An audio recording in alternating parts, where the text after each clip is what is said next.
If you've ever found yourself staring at a giant wall of text from a failed CI/CD pipeline, you know that feeling of frustration. It's such a time sink. But what if AI could instantly tell you not just that a test failed, but exactly why? Well, today, we're going to walk through how to build a pipeline that does just that. Let's dive in. So here's our game plan. First, we're going to look at the old, painful way of debugging versus this new AI-powered approach. Then, we'll tackle the biggest hurdle, what I call the missing context problem that trips up most AI models. After that, I'll walk you through the 5-step pipeline that solves this, and we'll focus on its secret weapon, the DOM snapshot. We'll see it work with a real example, and then we'll tie it all back to what really matters, making your team faster. Let's get started. All right, let's start with a scene I'm sure we're all a little too familiar with, that dreaded wall of logs from a failed test. You know, it's always this massive puzzle of trying to find the one important line in a sea of noise. It's a manual and honestly a pretty boring chore. And this slide just nails the before and after. On the left, you've got the painful reality, a huge, messy stack trace you've got to read line by line. But on the right, that's the future, a simple, clean, plain English summary. The AI just cuts right through all that noise and says, hey, you have a typo in your selector. This isn't just a small tweak, it's the difference between debugging for an hour versus fixing something in seconds. Okay, so you might be thinking, why not just dump the test logs straight into an LLM and call it a day? And yeah, it seems like the easy route, but it hits a massive roadblock. We call it the missing context problem.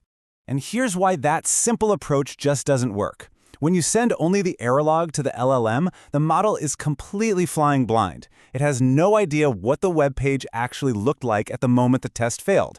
It's missing the single most important piece of evidence, the DOM. So without that context, the AI just has to guess. It'll give you generic advice like, you should probably check your locator, but it can't tell you what the locator should be because it never even saw the page. So, to really solve this, we have to stop giving the AI just the error and start giving it the evidence. We need a pipeline, a system that provides the exact context it needs to go from a generic guesser to a precise diagnostician. And that's exactly what this 5-step process is all about. So here's the breakdown of our fix. Step 1, and this is the absolute key, is capturing a snapshot of the DOM the very instant a test fails. Step 2, we grab the error details from the JUnit XML report. 3, we clean up and shrink that DOM snapshot down to what's important. 4, we send both the error and that condensed DOM to the AI. And finally, step 5, the AI gives us back a clean, actionable report that a human can actually use. Let's trace how the data flows through the whole system. So over on the left, our Cypress tests are running. When one fails, it spits out 2 things, the standard JUnit report with the error and our secret weapon, that DOM snapshot. Then, in the second stage, our AI pipeline kicks in. It pulls in both of those files, processes them, and then bundles up that combined context to send to the AI. And what comes out is our final human-readable analysis. Okay, let's zoom in on the most critical piece of this entire puzzle, the DOM snapshot. This single thing is what transforms the AI from just a general helper into a super precise debugging expert. So how do we get this snapshot reliably? Well, for anybody working in the Cypress world, there's this fantastic open source plugin called Cypress DOM Snapshot. You just set it up once and it automatically saves the complete state of the DOM every single time a test fails. It's really the engine that powers this entire thing. You know, this brings up a really important question. The DOM on a modern website can be enormous. So if we just dump the whole thing into the prompt, are we just creating a new problem? Is it possible to actually overfeed the LLM? Oh yeah, absolutely. A raw DOM snapshot from a typical web app can easily be over 500,000 characters long.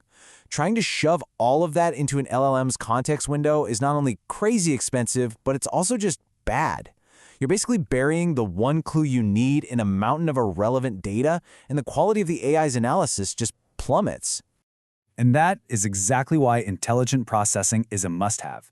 Our pipeline doesn't just copy-paste the DOM, it sanitizes it. It strips out all the useless scripts, styles, and other bloated parts, shrinking it from almost 600,000 characters down to a much more focused 15,000. This step is crucial. It keeps the important context around where the test failed, and it fits nicely into the LLM's limits. That's how we get accurate, cost-effective results.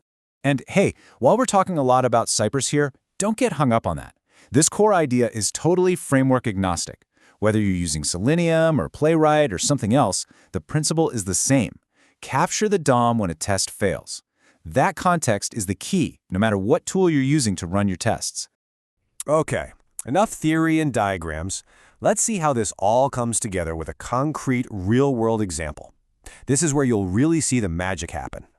So let's take a failure we've all seen a million times. Our test fails because it was expecting to find an element with the selector data-QA equals login buttons. The old way? We'd have to stop everything, go look at the code, then manually inspect the page to figure out what went wrong. But with our new pipeline, the AI gets that DOM snapshot. So now it can actually see what the test couldn't. It sees there is a login button on the page, but its selector is just a little bit different. It's data QA equals login button singular, not plural. Just a simple typo. And boom, there it is. The AI isn't guessing anymore, it's doing a direct comparison between what the test expected to see and what the DOM actually had. The diagnosis is immediate, it's precise. Change the selector from the plural buttons to the singular button. That is the exact same conclusion a human engineer would come to, but it's delivered automatically in seconds. So this is all pretty cool from a technical perspective, right? But what does it actually mean for your development team? Why should you actually spend the time building something like this? Let's talk about the real-world impact. Well, the benefits are pretty immediate. You start getting plain English summaries instead of cryptic stack traces. You get real root cause identification, not just symptoms. And because the analysis is DOM-aware, the suggestions are incredibly accurate and actionable. It's perfect for catching those little typos that can waste so much time. Ultimately, all of this boils down to improving one really critical business metric, mean time to resolve, or MTTR. It's pretty simple. It's the average time it takes your team to fix something once it breaks. In the world of CI/CD, a lower MTTR means you're shipping features to your users faster. It's that direct of a connection. So here's the bottom line. By replacing that slow, manual investigation with instant root cause analysis, this AI pipeline directly and measurably slashes your team's MTTR. When your developers can fix issues in minutes instead of digging around for hours, your pipeline stays green and your features get to users way faster. So I'll just leave you with this question to think about. This isn't just about cool new tech. It's about getting back your team's most valuable resource, their time. So think about your own development cycle. How much faster could you really ship if manual debugging of test failures just became a thing of the past? The technology to do it is already here. Thanks for joining me.